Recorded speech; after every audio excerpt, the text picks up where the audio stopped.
What's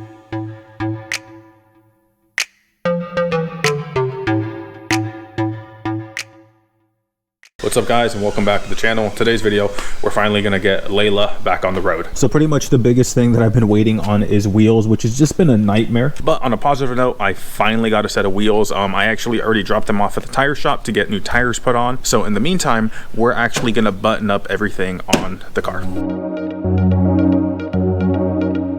All right guys, the first thing we're gonna do is actually put the sway bar back on. What had happened was I loosened everything up and disconnected it because I was going to install these sway bar reinforcement plates because I had plans to run an aftermarket sway bar in the front. But because of the whole wheel tire setup that I'm going to be running, I'm going to put that off. I still plan on using this down the road, just not today. In case anyone was curious why I'm actually not installing the reinforcement plate today, it's because I have a 93 MR2. So this hole and this hole line up perfectly fine, but this hole actually has to be elongated just a little bit. I actually went through and already marked it, but my issue is that I don't have a small grinding wheel, and I was supposed to do this like a month ago, but I totally spaced getting that. If I had the 91 to 92, this would actually bolt in with no modification, and I would 100% just put it in. Well guys, I just realized that's pretty much all I have to do. It was just the sway bar that was put in there hand tight. The end links are tight, all the other suspension components are tight, so I guess I'll just put the cover back on and then she's good to go besides the wheels. Piece of advice, if you are ever putting these body panels back on an MR2, or I guess any car for that matter, I would highly recommend just putting all of them finger loose so you have wiggle room. Once all the little bolts are in, that's when you can snug stuff down. Otherwise, you might be stuck fighting some stuff.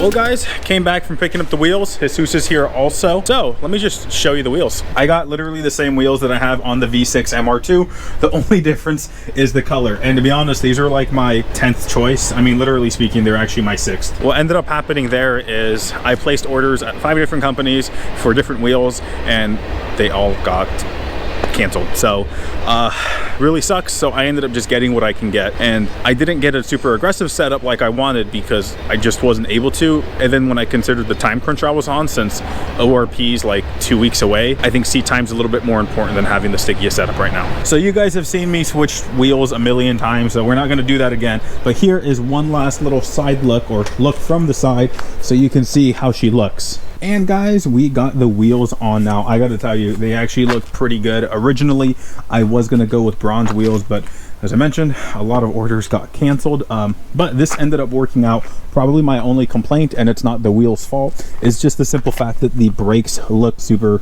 tiny. I'll definitely remedy that down the road when I go with a big brake kit. What are your thoughts, Jesus? I like it. Like you said, big brake kit. It'll look a lot better, but as for now, it looks really good as it sits. Also, the cool part about like having this setup is that down the road I can go with a bigger tire in the front.